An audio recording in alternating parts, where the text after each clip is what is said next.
Geography का chapter number 3 जिसका नाम है ड्रेनेज। तो सबसे पहले हम ये जानते हैं कि आखिर ड्रेनेज का क्या मतलब होता है। तो ड्रेनेज का सीधा सा अर्थ होता है river system of an area, मतलब किसी भी एरिया के रिवर सिस्टम को हम ड्रेनेज बोलते हैं। नेक्स्ट आता है ड्रेनेज बेसिन।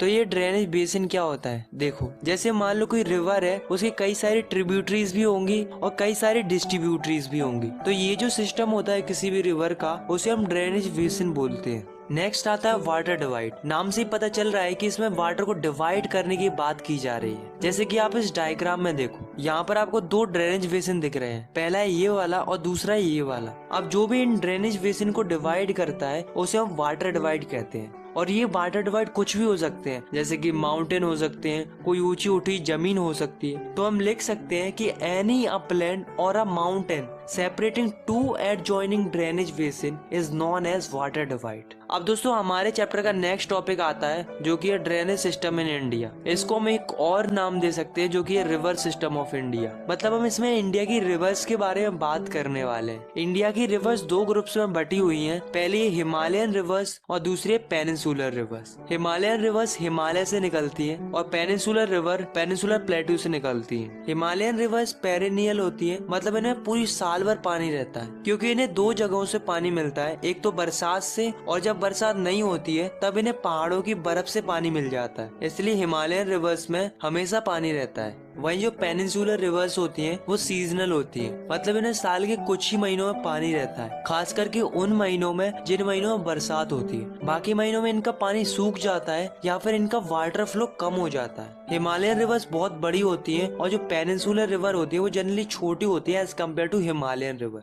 तो सबसे पहले हम बात करते हैं हिमालयन रिवर्स की। तो हिमालय से कई सारी नदियां निकलती है, पर हमें इस चैप्टर में मेनली 3 नदियों के बारे में पढ़ना है, जिनका नाम है इंडस, गंगा और ब्रह्मपुत्रा। तो सबसे पहले हम बात कर दोस्तों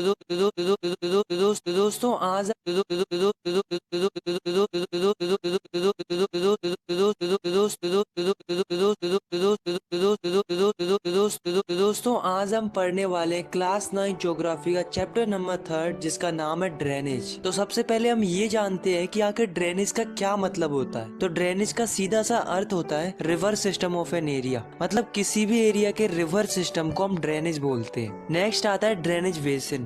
तो ये ड्रेनेज बेसिन क्या होता है, देखो जैसे मान लो कोई रिवर है, उसकी कई सारी ट्रिब्यूटरीज भी होंगी और कई सारी डिस्ट्रीब्यूटरीज भी होंगी। तो ये जो सिस्टम होता है किसी भी रिवर का, उसे हम ड्रेनेज बेसिन बोलते हैं। नेक्स्ट आता है वाटर डिवाइड। नाम से ही पता चल रहा है कि इसमें वाटर को डिवाइड करने की बात की जा रही है। जैसे कि आप इस डायग्राम में देखो, यहाँ पर आपको दो ड्रेनेज बेसिन दिख रहे हैं, पहला है ये वाला और दूसरा है ये वाला। अब जो भी इन ड्रेनेज बेसिन को डिवाइड करता है उसे हम वाटर डिवाइड कहते हैं। और ये वाटर डिवाइड कुछ भी हो सकते हैं, जैसे कि माउंटेन हो सकते हैं, कोई ऊंची उठी जमीन हो सकती है। तो हम लिख सकते हैं कि any upland or a mountain separating two adjoining drainage basin is known as water divide. अब दोस्तों हमारे चैप्टर का नेक्स्ट टॉपिक आता है जो कि है ड्रेनेज सिस्टम इन इंडिया। इसको हम एक और नाम दे सकते हैं जो कि है रिवर सिस्टम ऑफ इंडिया। मतलब हम इसमें इंडिया की रिवर्स के बारे में बात करने वाले हैं। इंडिया की रिवर्स दो ग्रुप्स में बटी हुई हैं। पहली हिमालयन रिवर्स और दूसरी peninsular reverse. Himalayan reverse Himalaya से निकलती है और पेनिनसुलर रिवर पेनिनसुलर प्लेटू से निकलती है। हिमालयन रिवर्स पेरिनियल होती है, मतलब इन्हें पूरी साल भर पानी रहता है, क्योंकि इन्हें दो जगहों से पानी मिलता है, एक तो बरसात से, और जब बरसात नहीं होती है तब इन्हें पहाड़ों की बर्फ से पानी मिल जाता है। इसलिए हिमालयन रिवर्स में हमेशा पानी रहता है। वहीं जो पेनिनसुलर रिवर्स होती हैं वो सीजनल होती हैं, मतलब इन्हें साल के कुछ ही महीनों में पानी रहता है, खास करके उन महीनों में जिन महीनों में बरसात होती है। बाकी महीनों में इनका पानी सूख जाता है या फिर इनका वाटर फ्लो कम हो जाता है। हिमालयन रिवर्स बहुत बड़ी होती है और जो पेनिनसुलर रिवर होती है वो जनरली छोटी होती है as compared to Himalayan river.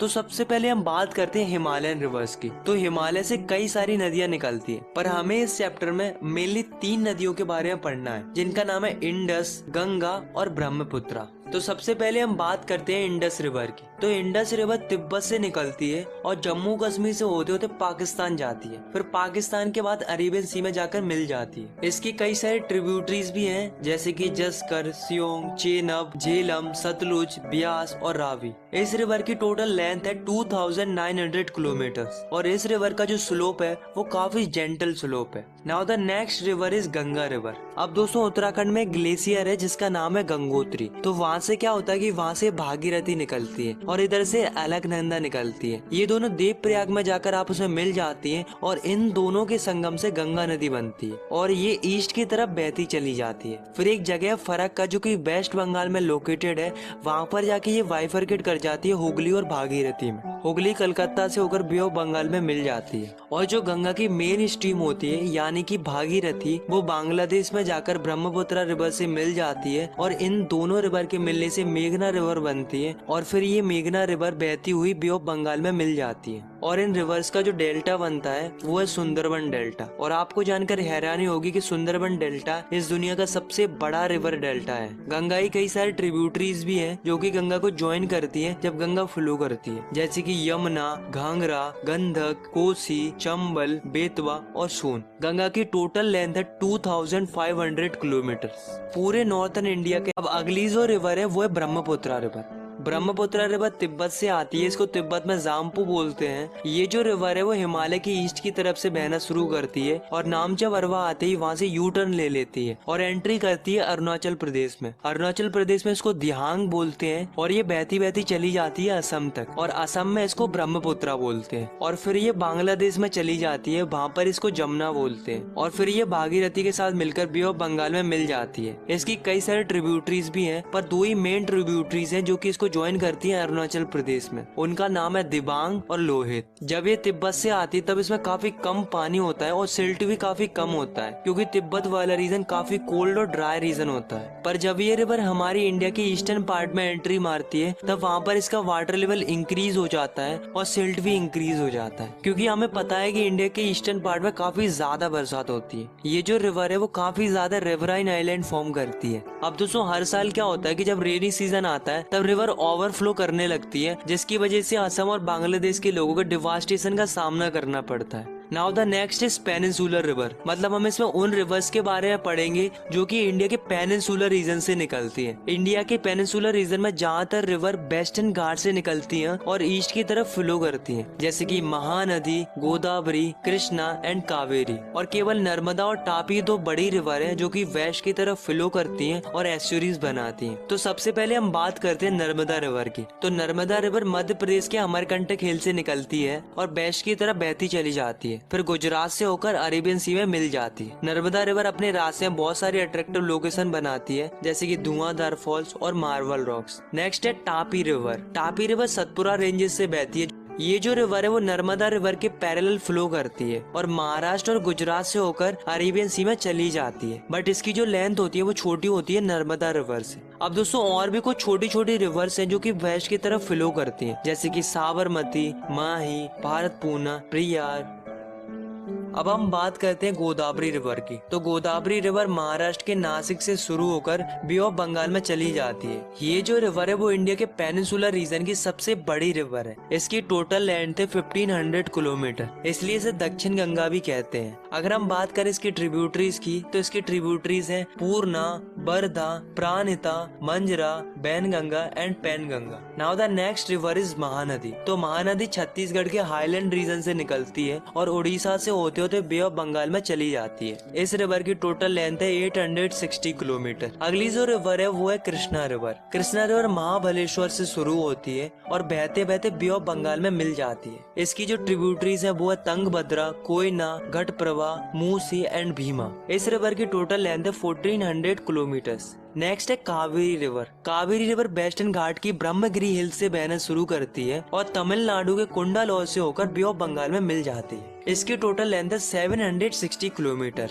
अगर हम इसकी ट्रिब्यूटरीज की बात करें तो इसकी ट्रिब्यूटरीज हैं अमरावती, भवानी, हेमावती एंड कावनी। तो दोस्तों इन रिवर्स के अलावा कुछ और रिवर्स हैं जो कि वेस्ट टू ईस्ट फ्लो करती हैं इन पेनिनसुलर रीजन, जैसे कि दामोदर, ब्राह्मणी, बैतरणी एंड सुबर्ण रेखा। तो दोस्तों अभी तक हमने इंडिया की कई सारी रिवर्स के बारे में जाना। हमने हिमालयन रिवर्स के बारे में जाना, पेनिनसुलर रिवर्स के बारे में जाना, लेकिन अब हम बात करने वाले इंडिया की लेक्स के बारे में। तो इंडिया के अंदर अलग अलग प्रकार की लेक्स पाई जाती हैं जिनके साइज और कैरेक्टरिस्टिक अलग अलग होते हैं। इंडिया के अंदर ज्यादातर लेक्स परमानेंट होती हैं, मतलब उनमें साल भर पानी रहता है, मगर कुछ लेक ऐसी भी होती हैं जो कि रेनी सीजन पर डिपेंड करती हैं। इंडिया की लेक्स कई प्रकार से बनती है। कुछ लेक्स ग्लेशियर और आइस शीट्स के एक्शन से बनती है, तो कुछ लेक विंड, रिवर और ह्यूमन एक्टिविटी की वजह से बनती है। इंडिया के अंदर ज्यादातर fresh water lake Himalaya region में पाई जाती है क्योंकि ये ग्लेशियर के मेल्ट होने से बनती है। इंडिया के जम्मू कश्मीर रीजन में वूलर लेक है जो कि टेक्टोनिक एक्टिविटीज की वजह से बनी है। ये जो लेक है वो इंडिया की लार्जेस्ट फ्रेश वाटर लेक है। इसके अलावा भी बहुत सारी लेक्स हैं जैसे कि भीमताल, नैनीताल, चिल्का और भी कई सारी हैं। अब दोस्तों नेचुरली फॉर्म लेक्स के अलावा डैम बनाने की वजह से भी लेक्स बनती है, जैसे गुरु गोविंद सागर लेक। तो दोस्तों लेक्स हमारे लिए बहुत ही ज्यादा वैल्यूएबल है और काफी ज्यादा इम्पोर्टेंट रोल प्ले करती है हमारे लिए। जैसे कि लेक रिवर के वाटर को रेगुलेट करती है और बारिश के मौसम में बाढ़ आने से बचाती है। लेक की मदद से हम इलेक्ट्रिसिटी जनरेट कर पाते हैं by developing hydro power plant. Lakes अपने आसपास के क्लाइमेट को मॉडरेट करते हैं और एक्वाटिक इकोसिस्टम को भी मेंटेन रखते हैं। लेक्स किसी भी जगह की खूबसूरती को बढ़ाते हैं जिसकी वजह से टूरिज्म को भी बढ़ावा मिलता है। लेक्स के अलावा रिवर्स भी हमारी इकोनॉमी के लिए काफी ज्यादा इम्पोर्टेंट रोल प्ले करते हैं क्योंकि रिवर्स का पानी हम इरिगेशन के लिए यूज करते हैं, नेविगेशन के लिए इस्तेमाल करते हैं और हाइड्रो पावर जनरेशन के लिए भी इस्तेमाल करते हैं। लेकिन दोस्तों लोग अपने फायदे के लिए इन रिवर्स को बर्बाद कर रहे हैं। Domestic, municipal, industrial and agriculture के लिए पानी की डिमांड बढ़ रही है, तो लोग क्या कर रहे हैं, काफी ज्यादा क्वांटिटी में पानी निकाल रहे हैं नदियों से, जिसकी वजह से जो वाटर लेवल है नदियों का वो डिक्रीज हो रहा है और जो इंडस्ट्रीज होती है उनका जो गंदा पानी निकलता है उसे सीधा नदियों में डाल दिया जाता है, जिससे हमारी रिवर्स पॉल्यूट होती जा रही है और पानी की क्वांटिटी भी डिक्रीज होती जा रही है। और ये गंदगी इतनी ज्यादा हो रही है कि रिवर्स अपने पानी को सेल्फ क्लींस भी नहीं कर पा रही है। तो इसके लिए हमें और हमारी गवर्नमेंट को इस पर ध्यान देना होगा जिससे हमारी रिवर्स और लेक्स हमेशा साफ बनी रहे। नो डाउट गवर्नमेंट प्रयास कर रही है बट और भी ज्यादा फोकस्ड होने की जरूरत है। आई होप आपको ये वीडियो पसंद आई होगी। अगर आपको ये वीडियो पसंद आई तो आप इस वीडियो को लाइक कर सकते हो और चाहो तो आप इस चैनल को सब्सक्राइब भी कर सकते हो ऐसी क्लास 9 की वीडियोस आगे देखने के लिए। बाकी मिलते हैं नेक्स्ट वीडियो में, तब तक के लिए टेक केयर, बाय बाय।